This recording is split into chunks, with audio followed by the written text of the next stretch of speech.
Hi friends, Sunday ಬೆಳಿಗ್ಗೆ ಬೇಗ ಮುಹೂರ್ತ ಇದ್ದಿದ್ದರಿಂದ ನಾವು ಬೆಳಿಗ್ಗೆ ಬೇಗ ಎದ್ದು 7:30 ಅಷ್ಟೊತ್ತಿಗೆ ಚೌಟ್ರಿನ ತಲುಪಿದ್ವಿ. ಒಂದೇ ಸಲ ಟಿಫನ್ ಮಾಡಿಕೊಂಡು ಹಾಲ್ಗೆ ಎಂಟರಾದಾಗ ಮಂಟಪ ಹೂವಿಂದ ತುಂಬ ಚೆನ್ನಾಗಿ ಅಲಂಕಾರ ಆಗಿತ್ತು. ಕನ್ಯಾದಾನ ಕೂಡ ಮಾಡಿದ್ವಿ. ಅದಾದಮೇಲೆ ಮಾಂಗಲ್ಯಧಾರಣೆ ಶಾಸ್ತ್ರ ಆಯಿತು. ಇನ್ನು ಕೆಲವು ಶಾಸ್ತ್ರಗಳು ಮುತ್ತೈದೆಯರಿಗೆ ಬಾಗಿನ ಕೊಡೋದು. ಈ ಕಡೆ ಸ್ಟೇಜ್ ಮೇಲೆ ಸಪ್ತಪದಿ ಶಾಸ್ತ್ರಕ್ಕೋಸ್ಕರ ರೆಡಿ ಮಾಡ್ಕೋತಾ ಇದ್ರು. ಈ ಮಗು ಎಲ್ರಿಗೂ ಅಕ್ಷತೆ ಕೊಡ್ತಾಯಿದ್ಲು. ಎಷ್ಟು ಚೆನ್ನಾಗಿ ರೆಡಿ ಆಗಿದ್ಲು. ಅಕ್ಷತೆ ಸಹ ಎಷ್ಟು ಕಲರ್ಫುಲ್ಲಾಗಿತ್ತು. ಹಾಗೆಯೇ ರಿಲೇಟಿವ್ಸ್ನೆಲ್ಲ ಒಂದು ರೌಂಡ್ ಮಾತಾಡ್ಸ್ಕೊಂಡು ಬಂದು ಅವತ್ತು ಸಹ ಪ್ರಿಯಾಂಕಾ ಉಪೇಂದ್ರ ಅವ್ರು ಬಂದಿದ್ದರು.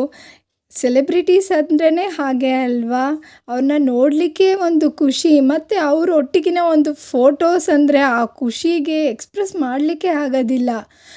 ಬೆಳಿಗ್ಗೆ ಬೇಗ ಮುಹೂರ್ತ ಇದ್ದಿದ್ದರಿಂದ ಊಟಕ್ಕೆ ಸಾಕಷ್ಟು ಟೈಮ್ ಇತ್ತು. ಕೆಲವರು ಚಾಮುಂಡಿ ಬೆಟ್ಟಕ್ಕೆ ಹೋಗ್ಬಿಟ್ಟು ಬಂದರು ಅದೇ ಗ್ಯಾಪಲ್ಲಿ.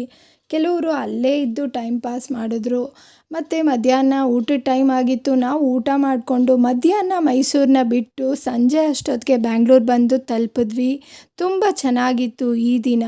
ನಿಮ್ಗೆ ಹೇಗೆ ಅನ್ನಿಸ್ತಾ ಇದೆ ಈ ಒಂದು ಮಿನಿ ವ್ಲಾಗ್? ಕಮೆಂಟ್ ಮೂಲಕ ತಿಳಿಸಿ. Thank you for watching. Bye.